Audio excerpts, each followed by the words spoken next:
വാർത്തകൾ തുടരുന്നു. ശബരിമല സ്വർണ്ണ കവർച്ച കേസിൽ ദേവസ്വം ബോർഡ് മുൻ പ്രസിഡന്റ് എ പത്മകുമാറിന്റെ ജാമ്യ ഹർജിയിൽ കൊല്ലം വിജിലൻസ് കോടതി ഇന്ന് വിധി പറയും. കട്ടളപ്പാളി കേസിലെ ജാമ്യാപേക്ഷയിലാണ് വിധി. 90 ദിവസത്തെ റിമാൻഡ് പൂർത്തിയായതോടെയാണ് പത്മകുമാർ സ്വാഭാവിക ജാമ്യ ഹർജി സമർപ്പിച്ചത്. അതേസമയം തിരുവിതാംകൂർ ദേവസ്വം ബോർഡ് മുൻ സെക്രട്ടറി എസ് ജയശ്രീയുടെ മുൻകൂർ ജാമ്യാപേക്ഷ ഇന്ന് സുപ്രീം കോടതി പരിഗണിക്കും. വിവരങ്ങളുമായി ആന്റണി ജോർജ് ചേരുന്നുണ്ട്. ആന്റണി, ശബരിമല സ്വർണ്ണ കവർച്ച കേസിൽ ദേവസ്വം ബോർഡ് മുൻ പ്രസിഡന്റായ പത്മകുമാറിന്റെ ജാമ്യ ഹർജിയാണ് ഇന്ന് കൊല്ലം വിജിലൻസ് കോടതി വിധി പറയുന്നത്. എന്തായാലും 90 ദിവസത്തെ റിമാൻഡ് പൂർത്തിയായതോടെ സ്വാഭാവിക ജാമ്യ ഹർജിയൊക്കെയാണ് സമർപ്പിച്ചിരിക്കുന്നത്. പത്മകുമാറിനെ സംബന്ധിച്ച് ഇന്നൊരു ആശ്വാസ വിധി ഉണ്ടാകാനുള്ള സാധ്യത എത്രത്തോളമാണ്? തീർച്ചയായും ശബരിമല സ്വർണ്ണ കവർച്ച കേസിൽ ഇതുവരെ 6 പ്രതികൾ ജാമ്യം ലഭിച്ച് പുറത്തേക്ക് ഇറങ്ങിയിട്ടുണ്ട്. അതിൽ 5 പേരും സ്വാഭാവിക ജാമ്യം നേടിയാണ് പുറത്തേക്ക് പോയത്. തന്ത്രി കണ്ഠരര് രാജീവർ മാത്രമാണ് 41 ദിവസത്തെ ജയിൽവാസത്തിന് ശേഷം ജാമ്യം ലഭിച്ച് പുറത്തിറങ്ങിയത്. ഏതായാലും ഈ കേസിൽ ഇതുവരെ കുറ്റപത്രം സമർപ്പിക്കുന്ന കാര്യത്തിൽ അത് വൈകുന്ന ഒരു സാഹചര്യമാണ് ഉള്ളത്. അതുകൊണ്ട് തന്നെ അറസ്റ്റിലായി 90 ദിവസം പൂർത്തിയായ 5 പേർ ഇതിനോടകം തന്നെ ജാമ്യം തേടി പുറത്തേക്ക് പോയിട്ടുണ്ട്. ഇനിയുള്ളത് പത്മകുമാറാണ്. പത്മകുമാറിനെ ആദ്യം അറസ്റ്റ് ചെയ്യുന്നത് ഈ കട്ടളപ്പാളി കേസിലാണ്. കട്ടളപ്പാളിയിലെ സ്വർണ്ണപ്പാളി മോഷ്ടിച്ച ആ കേസുമായി ബന്ധപ്പെട്ടാണ് തിരുവിതാംകൂർ ദേവസ്വം ബോർഡിന്റെ മുൻ പ്രസിഡന്റായിരുന്ന പത്മകുമാറിനെ അറസ്റ്റ് ചെയ്യുന്നത്. 2019 പത്മകുമാറിന്റെ കാലത്താണ് ഈ ഉണ്ണികൃഷ്ണൻ പോറ്റിക്ക് സ്വർണ്ണപ്പാളികൾ കൊടുത്തുവിടുന്നതും അതിൽ നിന്ന് ഉണ്ണികൃഷ്ണൻ പോറ്റി ചെന്നൈയിലെ സ്മാർട്ട് ക്രിയേഷൻസിൽ എത്തിച്ച് സ്വർണം വേർതിരിച്ചെടുക്കുകയും ഒക്കെ ചെയ്യുന്നത്. ആ മെഹസറിൽ ഇങ്ങനെ ഈ ചെമ്പ് പാളി എന്ന് തിരുത്തി എഴുതി സ്വന്തം കൈപ്പടയിൽ എന്നൊക്കെയാണ് SITയുടെ കണ്ടെത്തൽ ഇക്കാര്യത്തിലുള്ളത്. പലതവണ ഈ ജാമ്യാപേക്ഷയുമായി പത്മകുമാർ കോടതിയെ സമീപിച്ചെങ്കിലും അത് തള്ളുന്ന സാഹചര്യമാണ് ഉണ്ടായിട്ടുള്ളത്. ഏതായാലും ഇന്നിപ്പോൾ കട്ടളപ്പാളി കേസിൽ അറസ്റ്റിലായി 90 ദിവസം പിന്നിടുകയാണ്. അത് ഇന്നലെ ജാമ്യാപേക്ഷ പത്മകുമാർ നൽകി. അത് ഇന്നത്തേക്ക് വിധി പറയാൻ മാറ്റുകയായിരുന്നു. സ്വാഭാവികമായും ഇന്ന് ആ കേസിൽ ജാമ്യം പത്മകുമാറിന് ലഭിക്കും. പക്ഷേ ഇന്ന് പത്മകുമാറിന് പുറത്തേക്ക് ഇറങ്ങാൻ കഴിയില്ല. കാരണം ഒരു കേസ് കൂടിയുണ്ട്. അത് ഈ ദ്വാരപാലക ശില്പത്തിലെ സ്വർണ്ണപ്പാളി കേസാണ്. ആദ്യത്തെ കേസിൽ അറസ്റ്റിലായി കുറച്ച് ദിവസങ്ങൾക്ക് ശേഷമാണ് രണ്ടാമത്തെ കേസിൽ അറസ്റ്റ് രേഖപ്പെടുത്തുന്നത്.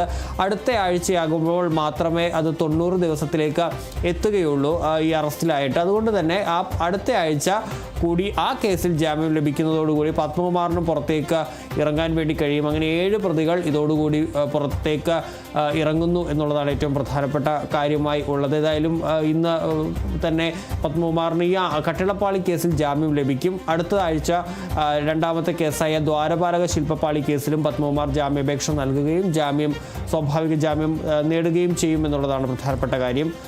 അതിനോടൊപ്പം തന്നെ ഇന്ന് മറ്റൊന്നുള്ളത് ഈ തിരുവിതാംകൂർ ദേവസ്വം ബോർഡിന്റെ മുൻ സെക്രട്ടറി ആയിട്ടുള്ള എസ് ജയശ്രീയുടെ മുൻകൂർ ജാമ്യാപേക്ഷ സുപ്രീം കോടതിയുടെ പരിഗണനയിലാണ് ഉള്ളത്. കഴിഞ്ഞ തവണ സുപ്രീം കോടതി കേസ് പരിഗണിച്ച ഘട്ടത്തിൽ ഇന്ന് വരെ ഈ അറസ്റ്റ് നീട്ടുകയും ചെയ്തിരുന്നു. അതായത് അറസ്റ്റ് പാടില്ല എന്നുള്ള നിർദ്ദേശം SITക്ക് നൽകിയിരുന്നു. ഏതായാലും ഇന്ന് കേസ് പരിഗണിക്കുമ്പോൾ ഈ മുൻകൂർ ജാമ്യാപേക്ഷ തള്ളുമോ ഇല്ലയോ എന്നാണ് അറിയേണ്ടത്. കഴിഞ്ഞ തവണ കേസ് പരിഗണിച്ച ഘട്ടത്തിൽ കോടതി വ്യക്തമായി തന്നെ പറഞ്ഞിരുന്നു ഈ കേസിൽ ആർക്കും തന്നെ മുൻകൂർ ജാമ്യം നൽകാൻ കോടതി ഉദ്ദേശിക്കുന്നില്ല എന്നുള്ള കാര്യം.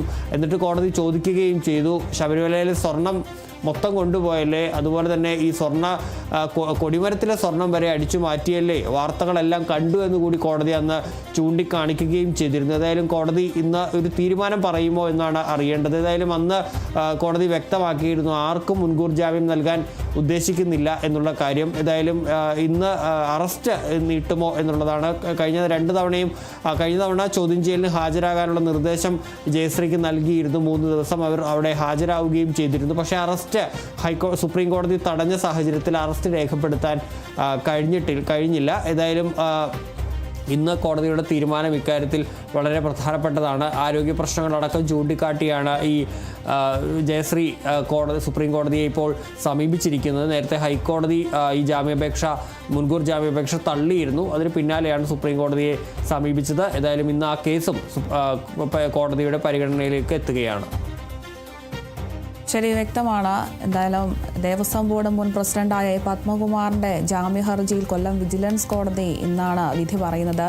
ശബരിമല സ്വർണ്ണ കവർച്ച കേസിലാണ് ഇപ്പോൾ എ പത്മകുമാറിന്റെ ജാമ്യ ഹർജിയിൽ കൊല്ലം വിജിലൻസ് കോടതി വിധി പറയുന്നത്. കട്ടളപ്പാളി കേസിലെ ജാമ്യാപേക്ഷയിലാണ് ഇന്ന് വിധി പറയുക. 90 ദിവസത്തെ റിമാൻഡ് പൂർത്തിയായതോടെയാണ് പത്മകുമാർ ഇത്തരത്തിൽ സ്വാഭാവിക ജാമ്യ ഹർജി സമർപ്പിച്ചിരിക്കുന്നത്. ഇനി ദ്വാരപാലക കേസിലും ഹർജി നൽകാനാണ് സാധ്യത. അതേസമയം തന്നെ തിരുവിതാംകൂർ ദേവസ്വം ബോർഡ് മുൻ സെക്രട്ടറിയായ എസ് ജയശ്രീയുടെ മുൻകൂർ ജാമ്യാപേക്ഷയും ഇന്ന് തന്നെ സുപ്രീം കോടതി പരിഗണിക്കും.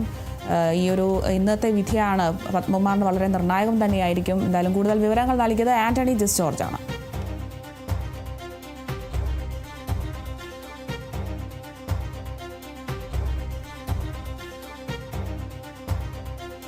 വയനാട് ചൂരൽമല മുണ്ടക്കൈ ദുരന്ത ബാധിതർക്കായി കൽപ്പറ്റ എൽസ്റ്റൺ എസ്റ്റേറ്റിൽ സർക്കാർ നിർമ്മിച്ച ആദ്യഘട്ട വീടുകളുടെ ഗുണഭോക്താക്കളെ കണ്ടെത്താനുള്ള നറുക്കെടുപ്പ് ഇന്ന് നടക്കും. 178 വീടുകളാണ് ആദ്യഘട്ടത്തിൽ പൂർത്തിയാക്കിയിരിക്കുന്നത്. ആദ്യഘട്ട പട്ടികയിൽ ഉൾപ്പെട്ടവരിൽ നിന്നാണ് നറുക്കെടുപ്പ് നടത്തുക. വീടുകളുടെ താക്കോൽ കൈമാറ്റം ഈ മാസം 25-ന് നടക്കും.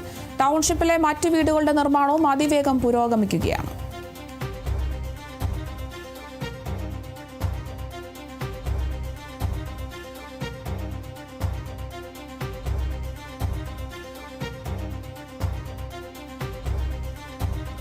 വയനാട് ചൂരൽമല മുണ്ടക്കൈ ദുരന്ത ബാധിതർക്കായി ഇപ്പോൾ കൽപ്പറ്റ എൽസ്റ്റൺ എസ്റ്റേറ്റിൽ സർക്കാർ നിർമ്മിച്ച ആദ്യഘട്ട വീടുകളുടെ ഗുണഭോക്താക്കളെ കണ്ടെടുക്കാനുള്ള ഒരു നറുക്കെടുപ്പാണ് ഇന്ന് നടക്കുക.